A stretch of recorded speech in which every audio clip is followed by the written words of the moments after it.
I have another story. The story's a little different. It's an Alaskan story. It only happened about 5 years ago.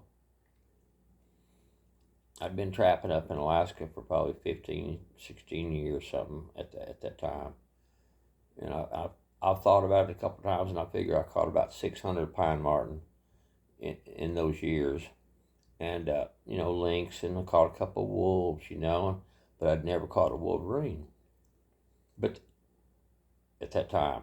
So anyway, I went to town, and the fellow that I was selling my pine martens to had bought a wolverine for $420.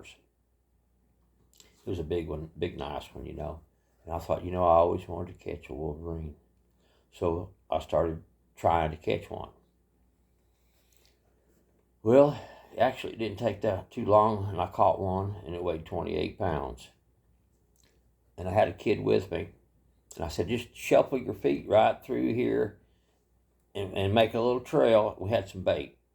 Make a little trail with your feet, mash it down pretty good as you're shuffling through here. And I said, I'm going to dig it out and make a little dip in it here. And I'll put my steel trap in that. And if anything comes through, it'll step into that hole to step on through. So when we went back to check the trap, sure enough, I'd caught a wolverine, 28-pound wolverine, a male. So this was the following year.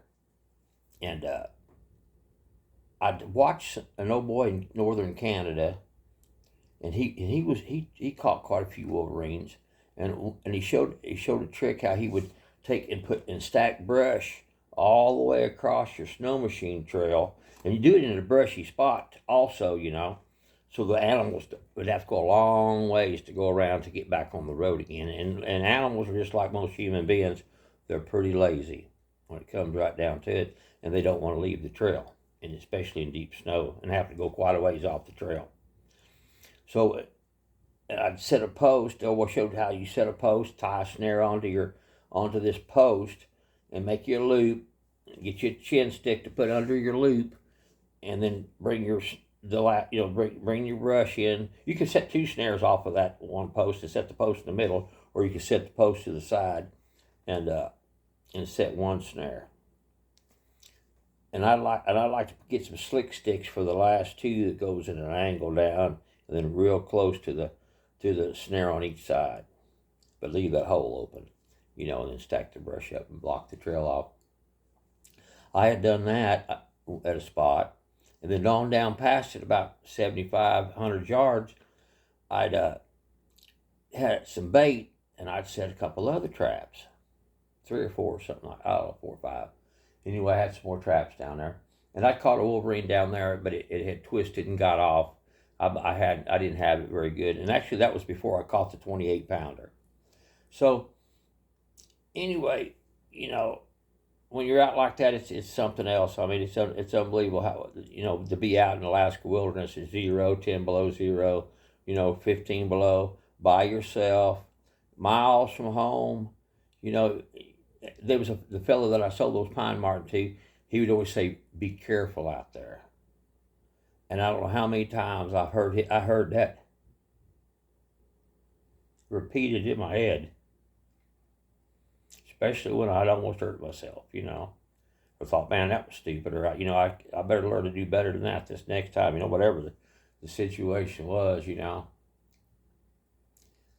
and some days you go trapping, everything works out real smooth, Next time you go, you may get stuck real bad, or something. You don't know, what's going to happen for sure, So, anyway, and these old boys said, there's a lot of people like the pine marten are the main things, there for years and years, because they were worth, like $150, and if you catch 3 or 4 of those, that's quite a bit of money. Then while you're out catching those, you could look for other things to catch. So anyway, opportunities. So anyway, it's before daylight, total black outside. But I wanted to add something. So anyway, when I took my son, or maybe every once in a while somebody went with me or something like that, I'd catch a real nice pine marten. I'd hold my hand above my head, because that's how those pine marten are when you catch them. and I do a little dance around, a little circle, and it was called the Martin dance, and then when there ain't nobody but just you, it's you and Jesus. At least it is with me. I don't know how y'all are, but that's how I am. So, I tell you, thank you, Jesus. Sometimes I'd be out and I'd catch 3 or 4 Martin, and I still have 20 more to check, or 25 more to check, and I'd be going, oh, Lord, please let me catch one more, just one more, Lord, So anyway, now I'll get back into the main part of this story. So I leave my home and I go up 3 or 4 miles up the top of the mountain, and I'm dropping off the backside of the mountain into the wilderness. There's nobody lives back there. There's no house. There's no nothing. So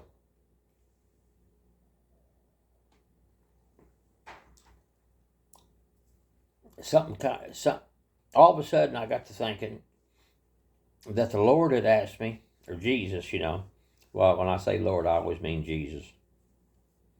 He said, what do you want today? Because I'd begged him, before.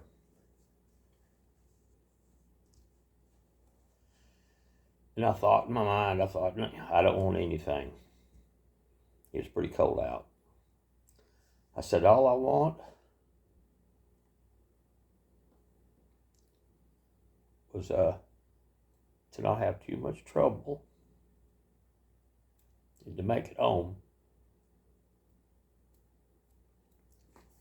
I could have put up with a little trouble, as long as it wasn't too much trouble, because stuff can get overwhelming, especially when it's cold, especially if you don't be real cool about it. So anyway, I went on down the mountain, and I went on up on the ridge, and I started heading north, farther and farther from home. And I got to think, I wonder if I caught anything, because I hadn't really thought that much about it, to that point. And I could see up the trail about 75 yards, and my stick was gone. The stick where I blocked the trail off, it had a snare on it. Okay. So I thought, man, I've caught something there in that snare, so I cruised on up there and took a look at the situation. And this 30-pound wolverine had came through from the other, I don't know which way it came. I think it came from the other direction, and stuck and got into that snare, made one little loop out in the trail, and then off the trail on this right side, and went around 3 little tiny willows, one wrap. And this wolverine just sat down on its rear end with his paws up in the air, looking straight ahead, and it had a smile on its face. It really did. It had a smile. It was froze solid. This wolverine never even struggled. It never bit on those sticks. It didn't make no mess. I mean, she just sat down and went to sleep. This other fella trapped close to me. He had never caught a wolverine before, and he kept telling me there was no wolverine around at all. So I called him, and he wanted one, and I said, "Well, I'll catch you one." Just being, how you'll be, don't worry, I can do it, So I called him on the phone. I said, Elwin, I've caught you a wolverine. I said, and you'll really like it. I said, it's big, it's got 2 white front feet. He goes, oh man, you got to be kidding. Oh, he was asleep too, and his wife woke him up. So anyway, I told him that, and he said, all right, I'm getting my clothes on, blah, blah. He was coming out he's going to be at my house about the time I got home and meet me, So I went on down the trail about 100 yards and got to the bait, and I had there's a trap, it's called an MD 750, and it opens 7.5 inches wide. It's a big coil spring trap. And I've actually caught myself in the fingers with them 2 different times. And that's a story too, because once I caught my thumb. So I got to remember that story and tell it. So anyway, I get down there to my bait, and you won't believe I've got a 35-pound male wolverine caught, and it's got a MD 750 on each front foot. Now, and this thing is twisted around. I mean, and listen to me. You know, a lot of animals growl as they're exhaling. Wolverines growl both ways. When they're sucking in air and when they're blowing air out, it's a constant growl. Anyway, this thing had spun around. So anyway, finally I got the wolverine and took it out of the traps and carried it over and put it on in the back of my sled. So I wanted to reset those traps. I bet it took me a good 10 solid minutes or 15 to unwind those steel traps. He had them, those two wound together so tight they were starting to kink up a little bit, you know. But anyway, that was quite the deal, and it was probably like, you know, that was like $800 day trapping, you know, and that was my dream. I mean, I had dreamed about catching wolverines. I had set a camera up and had took a picture of two different wolverines at the same time. One went through, then another went through behind it, and I had a big bull moose in the photo, you know, on my trail cam also, you know. But yeah, I dreamed of wolverines, you know.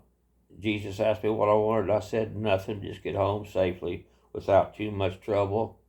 And he blessed me with two wolverines in the same day. I called my friend back up, woke him back up again. I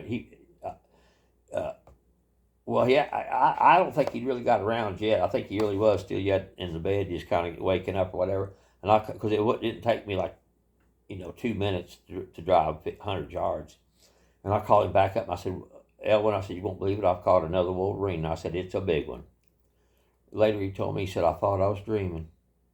I thought I was actually dreaming, and you were calling me, telling me you caught two wolverines.